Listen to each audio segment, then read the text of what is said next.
Sir routine नाकाबंदी के दौरान जब गाड़ियां चेक कर रहे थे उसी समय मिली लाश। अच्छा, गाड़ी के साथ कोई आदमी था? हाँ सर, एक हरीश नाम का आदमी था। कहाँ है वो? उसे फॉरेंसिक भिजवा दिया ताकि सालों के साथ उसके फिंगरप्रिंट्स और ब्लड सैंपल ले सके। सर लगता है आजकल क्रिमिनल्स में डर ही नहीं बचा है। डिक्की में ऐसे लाश लेकर घूमते जैसे गार्डन में घूम रहे हैं। एक काम करते हैं, गाड़ी के पूरी डिटेल्स निकालो, साथ में मालिक की भी। सर, ये है वो जिनकी गाड़ी से हमें लाश मिली थी। बताओ, किसकी लाश है वो? कौन है वो? क्यों मारा उसे? सर मेरी बात पे यकीन कीजिए सर। सर मैं तो उस आदमी को जानता भी नहीं हूँ। चुप! जानते नहीं हो तो ऐसे ही मारा उसे? सर मुझे पता भी नहीं कि ये लाश मेरी गाड़ी में कैसे आई। सर लगता है ये ऐसे नहीं मानेगा, इसे खुराक देनी पड़ेगी। प्लीज सर, सर मैं एक शरीफ आदमी हूँ, मैं नहीं जानता ये आदमी कौन है। मैं सच कह रहा हूँ सर, किसी ने मुझे फंसाने की कोशिश की है।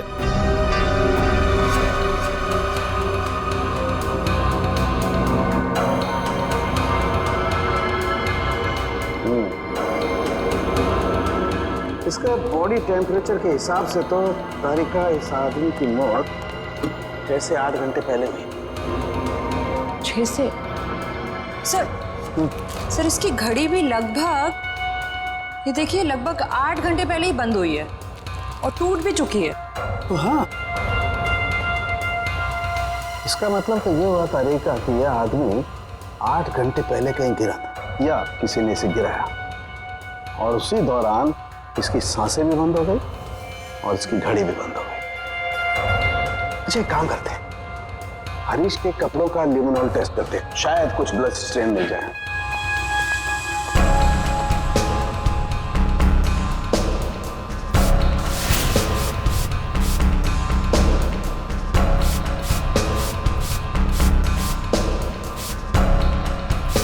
एक मिनट, ठीक है।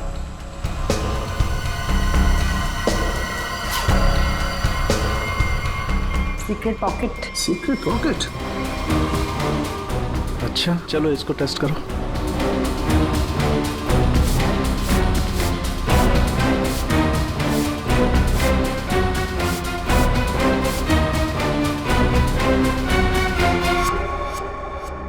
सर टेस्ट तो नेगेटिव है, कपड़ों में कोई खून के अंश नहीं दिख रहे। कमाल है,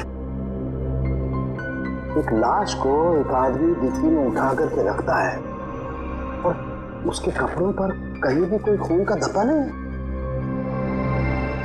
सर हो सकता है उसने बीच में शायद अपने कपड़े बदल लिए हो। अरे हाँ, कपड़े बदल लिए होंगे, लेकिन लाश को उठा करके रखा है उस लाश को जिसके सर पर चोट लगी है, तो सर से खून बहा होगा, न सिर्फ कपड़ों पर, उसके शरीर पे भी कहीं तो खून लगा होगा ना। खून का कोई धब्बा ही नहीं। एक बार फिर से चेक करते हैं, चक्कर क्या है।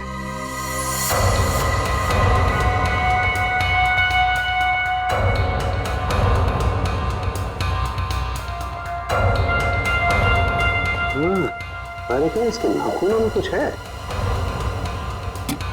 एक मिनट,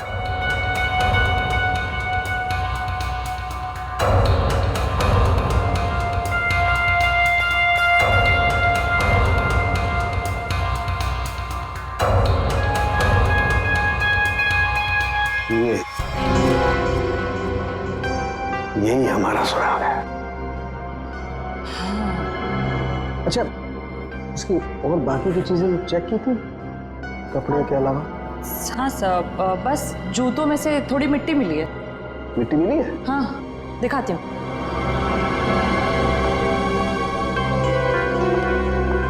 ये देखिए। अरे का काम करो, इस मिट्टी को चेक करो, पता लगेगा ये कहाँ की कौन से एरिया की मिट्टी है। सर मैं बीवी बच्चों की कसम खा के कह रहा हूँ, सब मैंने कुछ नहीं किया। ये अपने बीवी बच्चों की कसम झूठी खा सकता है मगर अपनी नहीं। इसे अपनी कसम खिलवाते तभी। रेने, क्या कर रहे हो तुम? कसम कोई गोलगप्पे है जो बार बार खिलाओगे इसे? हाँ, कौन से जो कुछ कह रहा है सही कह रहा है। तेरे कहने का मतलब है साड़ू कि कि खून इसने नहीं किया है। बस फॉरेंसिक साइंस के हिसाब से हमें इसके कपड़ों पर और इसके शरीर पर खून के जरा भी ट्रेसेस नहीं मिले। मतलब साफ है, ये लाश के पास गया ही नहीं। सर मैं कह रहा था ना कि आप लोग को गलतफहमी हुई है। सब सच में मैंने कुछ भी नहीं किया है। एक मिनट, क्या हो सर?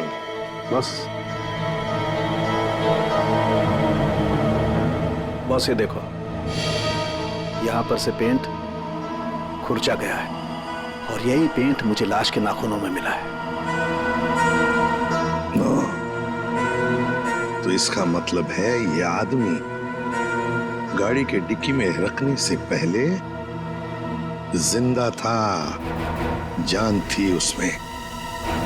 डिक्की में रखने के बाद अपनी जान बचाने के लिए बाहर निकलने के लिए हाथ पर झाड़े होंगे, तब वो खरोंचे आ गई। सर मैं सच कह रहा हूँ, चाहे आप मुझे फांसी पर चढ़ाते लेकिन मैं मरते दम तक यही कहता रहूंगा सर। सर मैंने कुछ भी नहीं किया सर, कुछ नहीं किया सर। सचिन ले जाओ इसे। सर चलो। पूर्वी, मरने वाले आदमी के बारे में क्या पता चला? सर कुछ नहीं। उसकी जेब में से जो फोन मिल रहा उससे तो कुछ पता चला होगा। फोन बुक खाली है सर, कुछ भी नहीं है उसमें।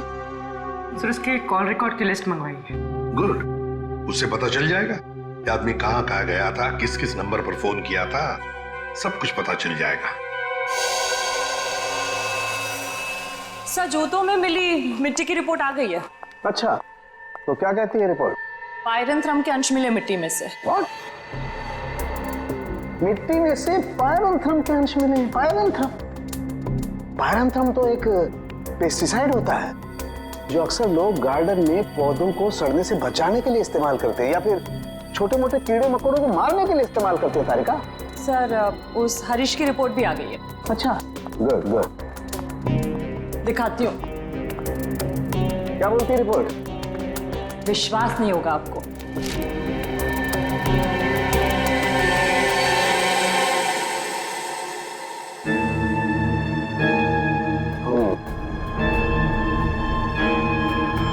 ये बात है। सर जीपीएस के रिकॉर्ड के हिसाब से मरने वाला आदमी पहले अंधेरी से बोरीवली, फिर बोरीवली से बैंड्रा गया था।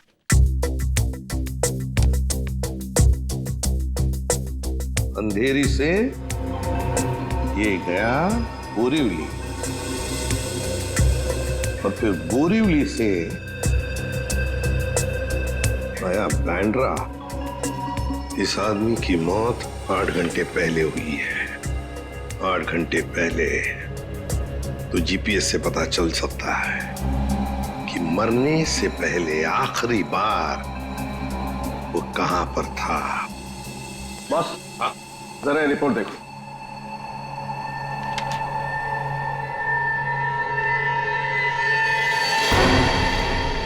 क्या ये बात है?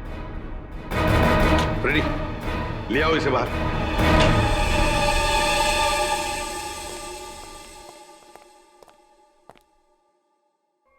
क्यों? खून के साथ साथ इसका भी धंधा करते हो? हाँ?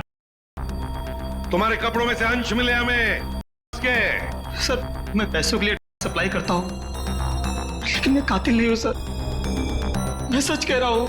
आज 8 घंटे पहले कहां थे तुम? सर 8 घंटे पहले मैं सेंटा क्रूज में था सर। वहां से मुझे दादर माल सप्लाई करना था, बस सर मैं दादर आया और वहीं पे गाड़ी पार की। तुम किसके लिए काम करते हो? उसका नाम नहीं पता सर। सर एक आदमी मुझे पैसे और माल देता था, बस मैं उस माल को डिलीवर करता था सब। सचिन, नारकोटिक्स डिपार्टमेंट को सारी इंफॉर्मेशन दे दो, इसने जो भी कहा है वो। बॉस, मरने वाले के बारे में एक और खास जानकारी मिली है। वो क्या? उसके जूतों में मुझे मिट्टी मिली है और उस मिट्टी से ये पता चलता है कि आखिरी बार वो किसी गार्डन में गया था। पूरी काम करो, जीपीएस से पता लगाओ आखिरी बार वो आदमी गया कहां था और क्या उस जगह के आसपास कोई गार्डन है क्या।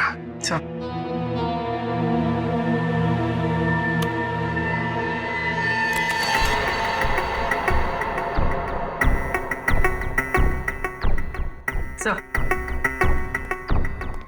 ये आदमी शहर के बाहर एक रेजिडेंशियल एरिया है, जगनवाड़ी, वहां पर गया था।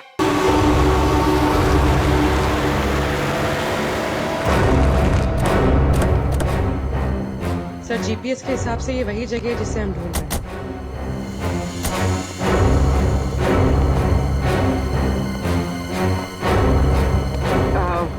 सुनिए, आप जानती हैं इसे? हाँ, ये तो सुरेश है, हमारे पड़ोस में रहता है, वो रहा उसका घर। पर आप लोग कौन है? देखिए, हम लोग सीआईडी से हैं। बात यह है कि हमें सुरेश की लाश मिली है, मौत हुई है उसकी। बड़ा अच्छा आदमी था, इतने बड़े घर में अकेले रहता था, बड़ा मेहनती था और अपना बिजनेस अच्छे से संभालता था। ऐसी कोई और बात आप बता सकते हैं जिससे हम उसके बारे में कुछ और जान सकें? हाँ, वो विदेश यात्रा के लिए निकल जाया करता था और महीने के 15-20 दिन गायब रहता था। चलो उसका घर चेक करते हैं।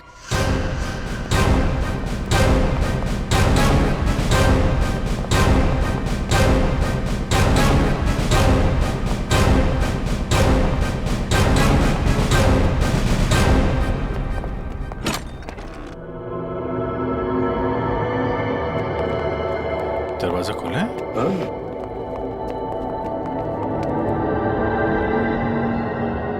सामान तो पूरा बिखरा हुआ है। लगता है कुछ ढूंढने की कोशिश की गई है। सर शायद खून ही होगा जिसे सुरेश से कुछ चाहिए होगा। और सुरेश ने देने से इनकार कर दिया। और नहीं मिला तो उसने शायद सुरेश को मार डाला। अच्छी तरह से घर की तलाशी लो, देखो कुछ मिलता है क्या।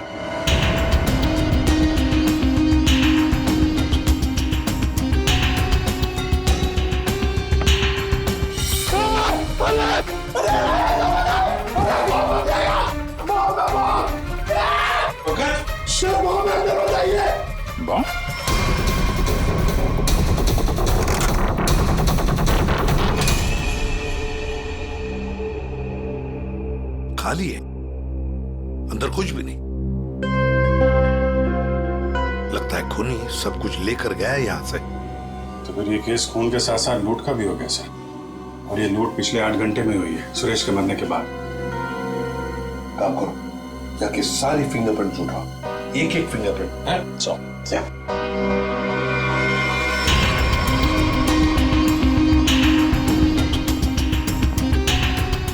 क्या आप बता सकती हैं पिछले 8 घंटों में घर में कोई आया था या घर से कोई बाहर गया था? मैंने किसी को आते जाते तो नहीं देखा। हाँ, एक लाल रंग की गाड़ी खड़ी देखी थी, वो पहले कभी नहीं दिखाई दी, पहली बार देखी थी। शायद उसी में खूनी आया होगा सर। उसका नंबर कुछ याद है आपको? कुछ देखा था? आगे के कुछ नंबर तो याद नहीं, हाँ पीछे के कुछ नंबर याद है, 2, 3, 3, 4 ऐसे कुछ था। 2, 3, 3, 4। Thank you very much. आपको पता नहीं आपने कितनी बड़ी मदद की है हमारी। अभिजीत, लाल रंग की वैन जिसका नंबर है 2334, पता लगाना पड़ेगा और सारे कंट्रोल रूम्स में इसकी इंफॉर्मेशन भेजनी पड़ेगी।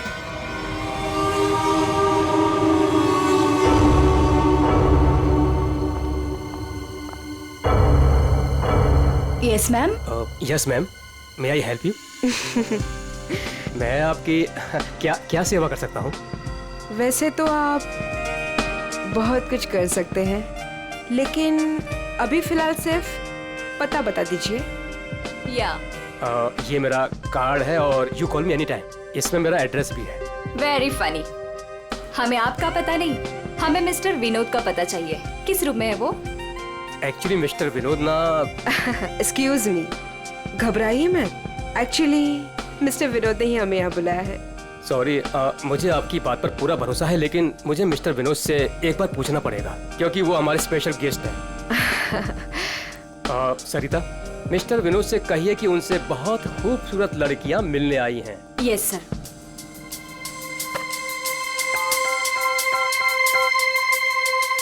मिस्टर विनोद, आपसे 2 लड़कियां मिलने आई हैं। ओके, जाइए आप, आपको मिस्टर विनोद ने बुलाया है। Room number 305।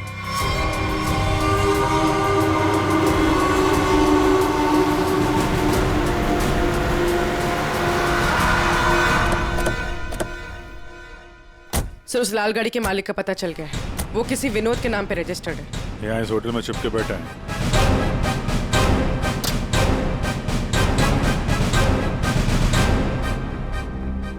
Yes sir. भाई साहब, आपके यहाँ कोई विनोद नाम का आदमी ठहरा है क्या? सॉरी सर, हम अपने रिस्पेक्टेड गेस्ट के बारे में कुछ नहीं बता सकते।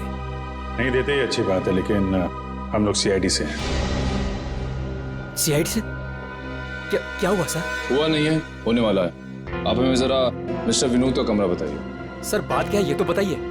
विनोद ने खून किया है और खून करके यहाँ छुप के बैठा है। खून किया सर? सर वो खूबसूरत लड़की को क्या होगा जो अभी अभी ऊपर गई हैं? कौन सी खूबसूरत लड़कियां? सर अभी 2 लड़की आई थी, वो अभी अभी ऊपर गई हैं। अब जरा कमरा दिखाइए उसका। सर ये वाला रूम।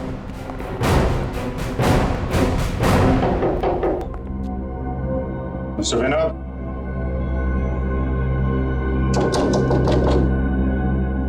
दरवाजा खोलिए। सर कोई आवाज भी नहीं आ रही। आपके पास मास्टर की है? Yes sir.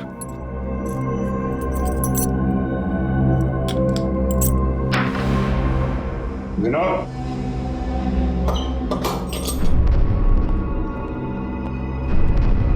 विनोद, विनोद,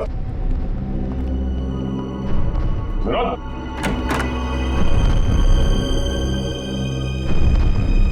अरे यहाँ कमरे में तो कोई भी नहीं है। तुम तो कह रहे थे कि 2 लड़कियां मिलने आई थी, यहाँ तो कोई भी नहीं है। पता नहीं सर, हमने इसी कमरे में फोन करके पूछा था विनोद जी से, तभी लड़कियों को भेजा था यहाँ पर। फिर अचानक से गायब कहाँ से हो? ये तो कोई प्लानिंग लगती है। तुमने विनोद को होटल से बाहर जाते हुए देखा है? नहीं सर, मैं पूरे टाइम रिसेप्शन पर था और मैंने जाते हुए उन्हें नहीं देखा। अच्छी तरीके से चेक करो कमरे को, कोई ना कोई सुराग तो छोड़ा होगा उसने।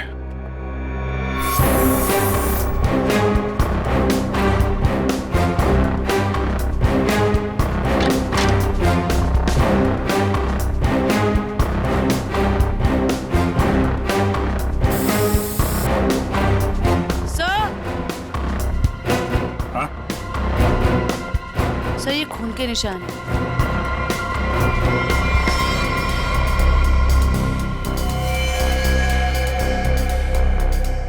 यहाँ पे कुछ हुआ है? सर, कहीं विनोद ने उन दोनों लड़कियों को मार के उनकी लाश को होटल में कहीं छुपा दिया और मौका देख के यहाँ से भाग गया।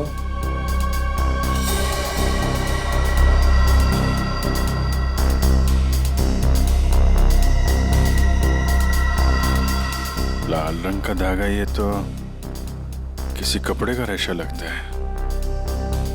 सर कहीं ये किसी शर्ट या जैकेट का धागा तो नहीं? हो सकता है, जरा मैग्नीफाइंग ग्लास देना। सर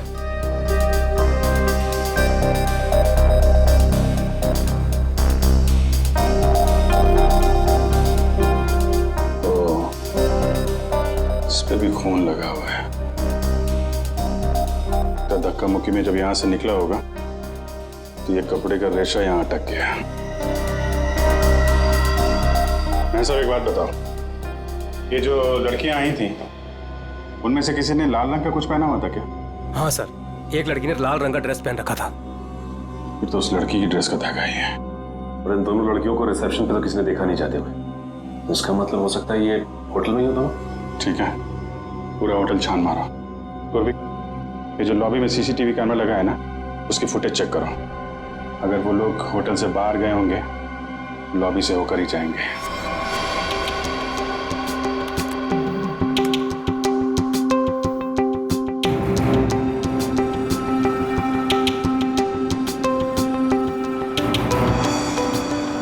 सर यही दोनों लड़कियां थी जो विनोद जी से मिलने आई थी।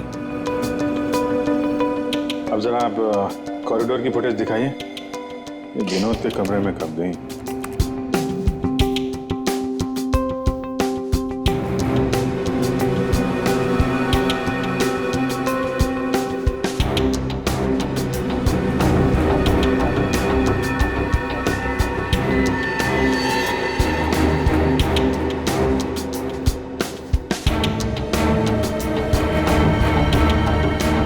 ये लोग अंदर तो नहीं थे। अच्छा फॉरवर्ड करो, बाहर कब आई?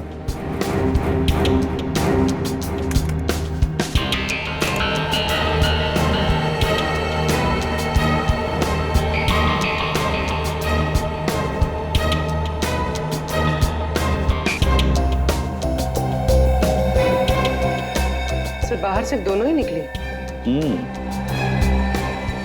विनोद कहाँ गया? तो फॉरवर्ड करो।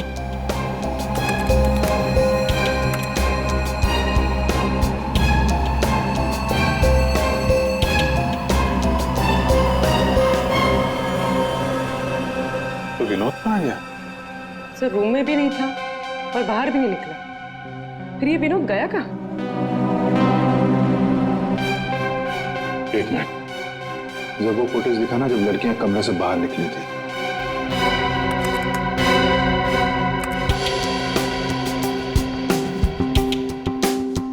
स्टॉप। सूटकेस देखा? अब जरा वो फुटेज दिखाना जब ये अंदर गई थी।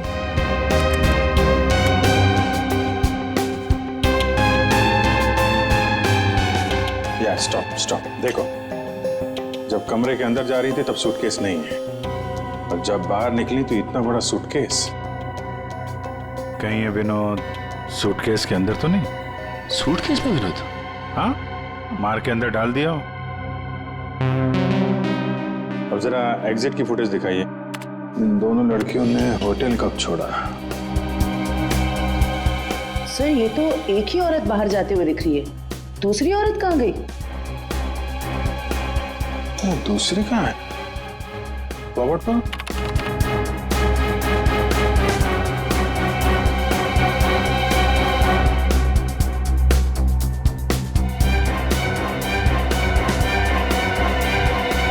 दूसरी वाली लड़की अभी भी होटल में है क्या?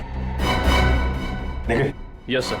जितने भी एग्जिट है ना होटल के सब बंद करवा दो। ठीक है सर। मैनेजर साहब, यस सर। सारे केस को नीचे बुलवाइए। जी। पूर्वी, इस दूसरी लड़की की फोटो ब्यूरो में भेजो।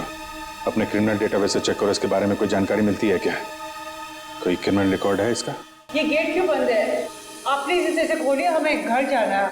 और ये कोई तरीका है? हम इज्जतदार लोग हैं, आप ऐसे हमें रोक नहीं सकते। आप लोगों को जो परेशानी हो रही है उसके लिए माफ कीजिए, लेकिन ये केस की जांच चल रही है, उसके लिए हम आशा करते हैं कि आप लोग कानून की मदद करेंगे। ये फोटो देखिए, इस औरत को पहचानती है? कहीं देखा है आप लोगों ने इस औरत को? कौन है ये औरत सर?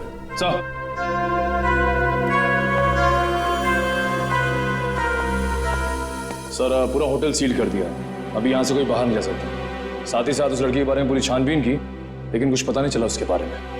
लड़की अगर मिली नहीं है तो फिर यहीं कहीं होगी। मैं साहब, कोई और दरवाजा है जहां से होटल से बाहर जा सकते हैं? सर यहाँ पे कोई खुफिया रास्ता तो नहीं है, लेकिन पार्टी हॉल में एक दरवाजा है जहां से बाहर जा सकते हैं। लेकिन वहां पर तो पार्टी चल रही थी। अरे पार्टी चल रही थी, बाहर तो जा सकते हैं ना। तुम फोटोग्राफर इधर आओ। यस। तुम पार्टी में थे? हाँ सर। फोटो खींची? यस। तो कैमरा दो।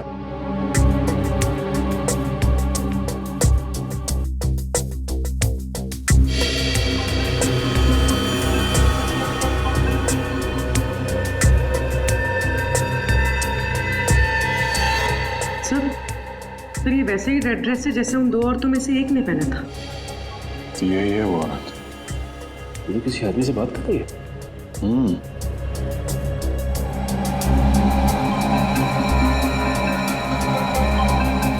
एक मिनट, आप जिस औरत से बात कर रहे थे उसको जानते हैं? कौन सी औरत? ये औरत। मैं इसे नहीं जानता। कोई बात नहीं, हम लोग पता लगा लेंगे। पार्टी कहाँ चल रही थी? सर उस तरफ।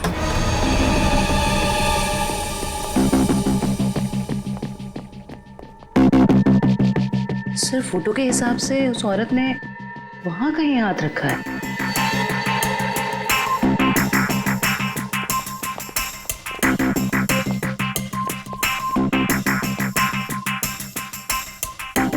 यहाँ पे प्रिंट तो दिखाई दे रहा है। यहाँ पे हाथ रखा, पास में दरवाजा है, यहीं से निकल गई होगी। उठाओ इस प्रिंट को।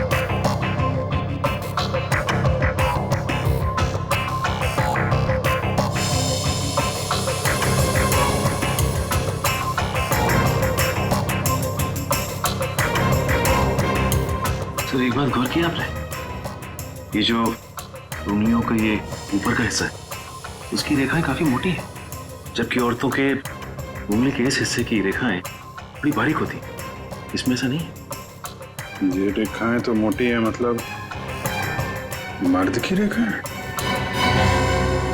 लेकिन ये जो रेखाओं के हिसाब से जिसे हम ढूंढ रहे हैं, फिर तो वो कोई औरत नहीं है, कोई मर्द है। सर कैसी बात कर रहे हैं सर? मैंने उन दोनों को नजदीक से देखा था और बड़े गौर से देखा था, वो दोनों लड़कियां थी। मेरे साहब, साइंस और टेक्नोलॉजी झूठ नहीं हो सकती है। वो जो दूसरी औरत आपके होटल में आई थी वो एक मर्द है। सर शायद इसलिए हमारे डेटाबेस में उस लड़की की कोई पहचान नहीं मिली, लेकिन इस फिंगरप्रिंट से उस मर्द की पहचान हो सकती है। जयवंती, ये फिंगरप्रिंट्स डॉक्टर सालुंके की लैब में भेजो।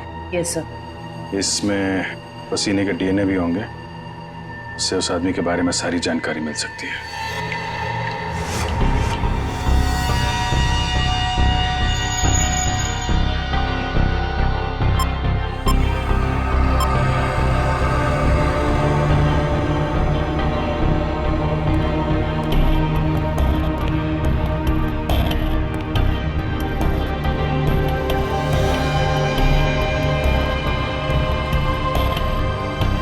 सर के पसीने से जो डीएनए का टेस्ट किया उसका क्या रिपोर्ट आया? बस पसीने से डीएनए तलाश कर रहे हैं, जूता चप्पल तलाश नहीं कर रहे। टाइम लगता है यार, लंबा प्रोसेस है। अच्छा अच्छा, मतलब मुजरिम हमारे हाथ से निकल जाएगा, उसके बाद में तू रिपोर्ट देगा। अच्छा सर इसका मतलब हमें कुछ और एविडेंस की तलाश करनी होगी उस कातिल की पहचान के लिए। अच्छा अच्छा, अब आप भी बोलने लगे। Very good. मतलब इससे पहले कि मैं कुछ बताऊं, आप लोग पहले ही अपने नतीजे पर पहुंच गए। अब यार ऐसी उल्टी सीधी बातें करने में जो टाइम वेस्ट कर रहा है उससे बेटर है काम पे लग जाता तो कुछ हाल लग जाता। यार सच कहूं ना तो कई बार तुम लोग, और खास करके तुम, मुझे बहुत हर्ट करते हो। मैंने दिल दुखाया? मैं क्या तेरी गर्लफ्रेंड हूं? हैं? नाटक बंद कर और साफ साफ बता क्या मिला। चल। इस पसीने में हमें कुछ ऐसा पदार्थ मिला है जिससे हम खूनी के काफी नजदीक तक पहुंच सकते हैं। क्या मिला? इसमें हमें हाइपरडोल नाम का एक पदार्थ मिला है जो अक्सर दवाइयां बनाने के काम में आता है। जो दवाइयों में इस्तेमाल होता है, मतलब जिसका भी पसीना है वो बीमार है, ये तो कोई भी बता सकता है। लेकिन कोई ये नहीं बता सकता है कि उस बीमारी का नाम है हाइपोक्रोंड्रिया। हाइपोक्रोंड्रिया ये एक जेनेटिक डिसऑर्डर है। इस बीमारी की वजह से इंसान कई बार अपना दिमागी संतुलन खो बैठता है, जिस वजह से उसका शरीर भी उसका साथ नहीं देता और वो इंसान इधर उधर यूं ही बिना जाने घूमने लगता है। लेकिन ये बीमारी हमारे देश में बहुत कम लोगों में पाई जाती है। It's a rare disease. Boss, बहुत कम ऐसे अस्पताल हैं जिसमें हाइपोक्रोंड्रिया नामक बीमारी का इलाज होता है। अच्छा, हाइपोक्रोंड्रिया। सचिन, ढूंढो सारे हॉस्पिटल्स जहां पर इस बीमारी का इलाज होता है और वहां से उनके पेशेंट्स की लिस्ट भी लेकर आओ। हमें जिसका इंतजार है वो उन्हीं लिस्ट में से कोई एक है, उन्हीं पेशेंट्स में से कोई एक। हेलो डॉक्टर साहब। Hello, yes. हम लोग सीआईडी से हैं। एक्चुअली हम लोग एक खून के केस की जांच कर रहे हैं और हमारा सस्पेक्ट आपका मरीज है। कौन है वो? ये तो आप बताइए। आप किसी ऐसे आदमी का इलाज कर रहे हैं जिसे हाइपोक्रोंड्रिया नाम की बीमारी है? इस बीमारी का इलाज तो मेरे पास 3 लोग करवा रहे हैं। शायद इनमें से ये एक हमारा सस्पेक्ट है। ओके।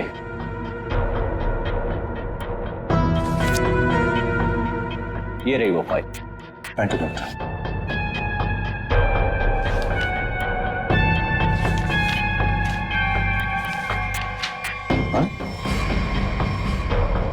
ये तो वही आदमी है जो होटल में था, तो निखिल के साथ दरवाजे बंद करवा रहा था। तो ये है वो दूसरी औरत।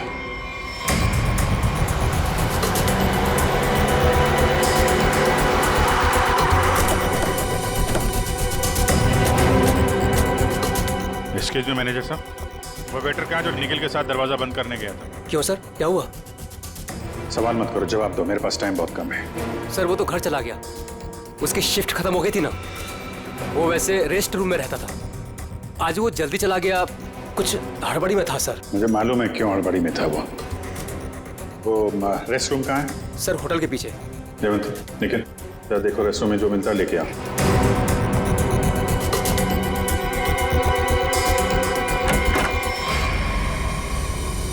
ये लॉकर है।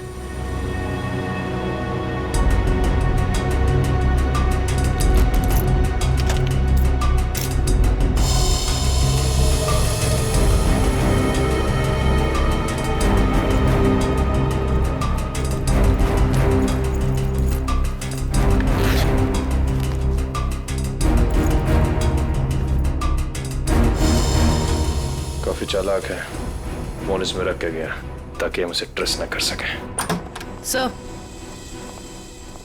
सर ये बैग और ये मोबाइल फोन मिला है। बैग में और कुछ है? नहीं सर। लगता है वेटर बड़ी जल्दी में था, अपना सारा सामान यही भूल के चला गया। फोन लॉक है, इस फोन को अनलॉक करवाओ, इसके अंदर जितनी फोटोज हैं, वीडियोज है, कॉल लिस्ट सब छान मारो। अब ये फोन ही हमें उस तक पहुंचाएगा।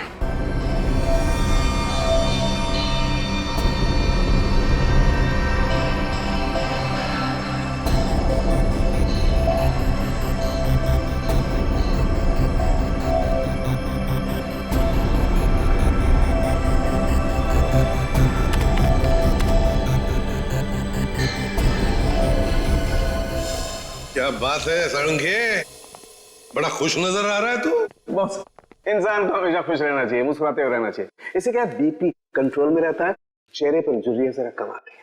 अच्छा हैंडसम, फोन से क्या पता चला, बता जल्दी। कोई फोटोज नहीं, कोई मैसेजेस नहीं, सिर्फ एक कॉल रिकॉर्डिंग मिली है इस फोन में से। Recorded call? तो फिर सुनते ना। हाँ सर, सुना तो। हाँ। अच्छा बॉस, ये हमें होटल में से जो वेटर का बैग मिला था, इस पे मुझे ये काई मिली, एल्गी, जिसे सीवीड कहते हैं, वो। सीवीड, समुद्री काई? सर। हाँ।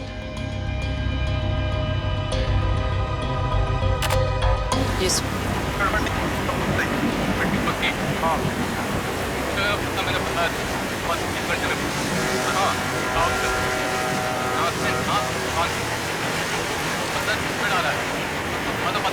ये क्या हिब्रू भाषा में बात कर रही है? अरे नहीं फ्रेडी, बैकग्राउंड में साउंड बहुत है, इसलिए ऐसी आवाज आ रही है। सर दो लोगों के बात करने की आवाज है।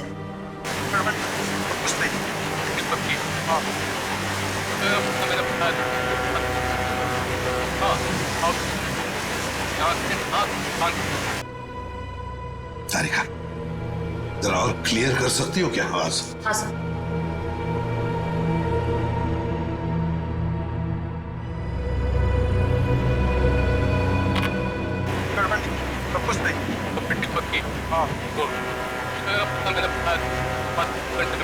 लगता है कोई खास डील की बात चल रही है। सर लेकिन डील कहाँ होने वाली है इसका पता नहीं चला। पता चल सकता है सचिन, अगर आवाजें साफ सुनाई पड़े तो। सर इसके लिए हमें इस टेप को आईटी डिपार्टमेंट भेजना पड़ेगा, ताकि वो साउंड्स को अल्ट्रा फिल्टर करके ह्यूमन वॉइस को एक्सट्रैक्ट कर सकते हैं। नहीं, हमारे पास वक्त नहीं है। एक काम करो, जरा फिर से सुनाओ। हाँ सुनाओ फिर से।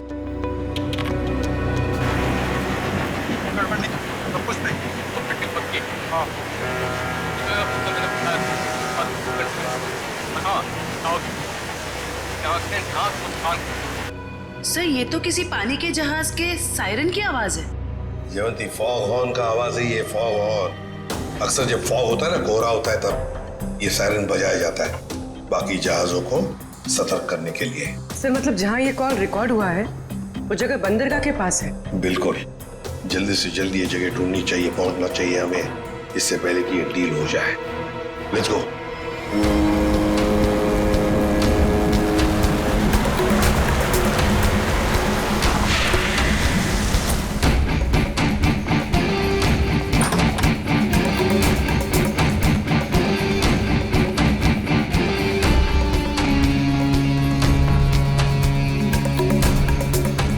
Welcome welcome welcome. कहाँ है तुम्हारा बॉस? बॉस यहाँ है। मिस्टर विनोद से कहिए कि उनसे बहुत खूबसूरत लड़कियां मिलने आई हैं। हाँ ठीक है, उन्हें मेरे रूम में भेज दो। खुशामदीद, आइए। वादे के अनुसार मैंने आप लोगों को हीरो के सैंपल्स तो भेज ही दिया था, आप लोगों ने देख भी लिया होगा। हाँ, पर हमें डीलिंग के लिए पार्टी में मिलना था। वो वादा तो आपने पूरा नहीं किया। क्या होता है ना, कभी कभी एक वादा पूरा करने के लिए बाकी कई वादे तोड़ने पड़ते हैं, और मैंने भी वही किया। खैर, हमें तो अपने हीरो से मतलब है, और वो हमें आपसे मिले तो हमें कोई परेशानी नहीं। अब जरा उन कीमती हीरो के कीमत के दर्शन हो जाता तो बहुत अच्छा होता। पूरे 5 करोड़ हैं। अब आप भी हीरो के दर्शन दिखा दीजिए। फैंटास्टिक।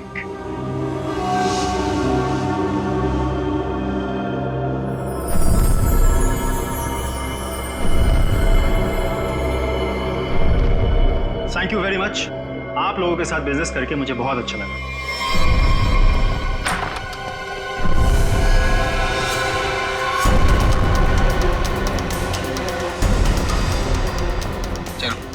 फटाफट, जल्दी जल्दी चल ना, जल्दी चल। तुम लोग? हाँ, चल। सेवा करने के लिए आए हैं। चल। जल्दी चल। हाथ ऊपर, हाथ ऊपर। चल।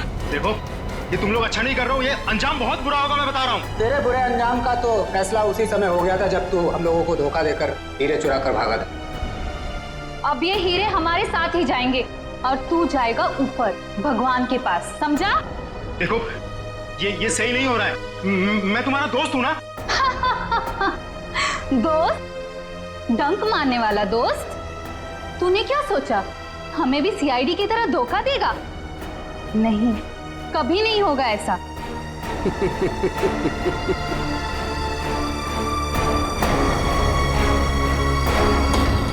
ये ला, बैग मुझे दे। धोखेबाज।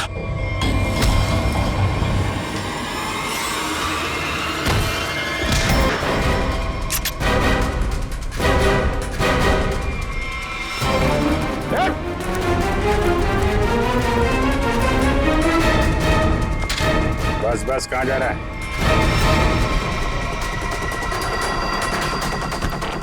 बहुत होशियार समझता है।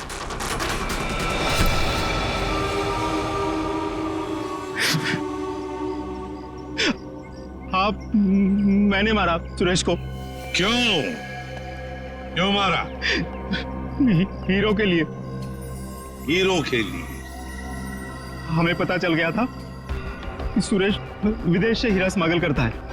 हमने तभी सोच लिया था कि क्यों ना रास्ते में ही हीरे लूट ले उससे, और रातों रात अमीर बन जाए, इसलिए खून कर दिया उसका। क्यों? सर, हम सुरेश को मारना नहीं चाहते थे। हमें पता चल गया था कि सुरेश हीरे लेकर मॉल के पार्किंग लॉट में था। हम बस उससे हीरे छीनकर वहां से चले जाना चाहते थे, पर सुरेश ने हीरा अपने घर पे छुपा के रखा था। तुमने उसके घर की चाबी छीनने की कोशिश की, लेकिन सुरेश ने आसानी से तुम्हें चाबी नहीं दी। मजबूरन उसे मारना पड़ा सर। फिर सुरेश की लाश तुमने हरीश की गाड़ी की डिक्की में डाल दी। उस वक्त हरीश मॉल में गया था का डील करने के लिए, है ना? और फिर हम सुरेश के घर पे चले गए, वहां से हीरे लिए और अलग अलग हो गए ताकि हम पे किसी को शक ना हो। पर दूसरों को धोखा देने वाले खुद धोखे में आ गए। वो हीरे नकली थे। क्यों? और असली धोखेबाज तो विनोद था, जिसने असली हीरे अपने पास रख के नकली हीरे हम लोगों को थमा दिए। तो तुमने सोचा कि विनोद के मार के बदला भी पूरा हो जाएगा और हीरे भी मिल जाएंगे, है ना? हमें पता चल गया कि ये हीरो का सौदा होटल में करने वाला है। पर विनोद को पता चल गया कि उसके पीछे सिर्फ तुम ही नहीं, हम भी पीछे पड़े थे, और इसीलिए मुझे अपना प्लान बदलना पड़ा। मैंने कुछ पैसों के लालच देकर वेटर को अपने साथ मिला लिया और अपने आप को होटल से गायब करने का सारा इंतजाम कर डाला। इन वेटर्स को औरत बनाकर, हैं? तुम में से एक ने इसे सूटकेस में बंद करके होटल से बाहर निकाल दिया। लोगों को लगा कि विनोद मर गया है, विनोद गायब और तुम्हारा भी काम हो गया। क्यों? Master stroke. और उसके बाद किसका रोल शुरू हो गया? वेटर का। हाँ, विनोद के बाद हीरो का सौदा मैंने ही किया क्लाइंट के साथ। पर हमें विनोद की चाल का पूरा अंदाजा था, इसलिए हमने कभी यकीन नहीं किया कि विनोद मर चुका है। हम विनोद के क्लाइंट को पहचानते थे। जब हमने वेटर को क्लाइंट के साथ देखा तब हम पहचान गए थे कि विनोद ने उसे अपने काम के लिए रखा। तो हमने इसे पैसे दिए और इसने हमें विनोद का लोकेशन बताया। विनोद, अपने दोस्तों के साथ प्लान बनाकर तुमने हीरे लूटे और फिर लालच में आ गए। तुमने सोचा क्यों नहीं सारे हीरे मैं अपने आप के लिए रख लूं, इसलिए उन्हीं दोस्तों के साथ तुमने धोखा किया, गद्दारी की। असली हीरो की जगह नकली हीरे दे दिए उन्हें। इस सारे चक्कर में तुमने एक खून भी किया, सुरेश का खून। कानून तो तुम्हें कड़ी से कड़ी सजा देगा, शायद फांसी होगी तुम्हें, फांसी।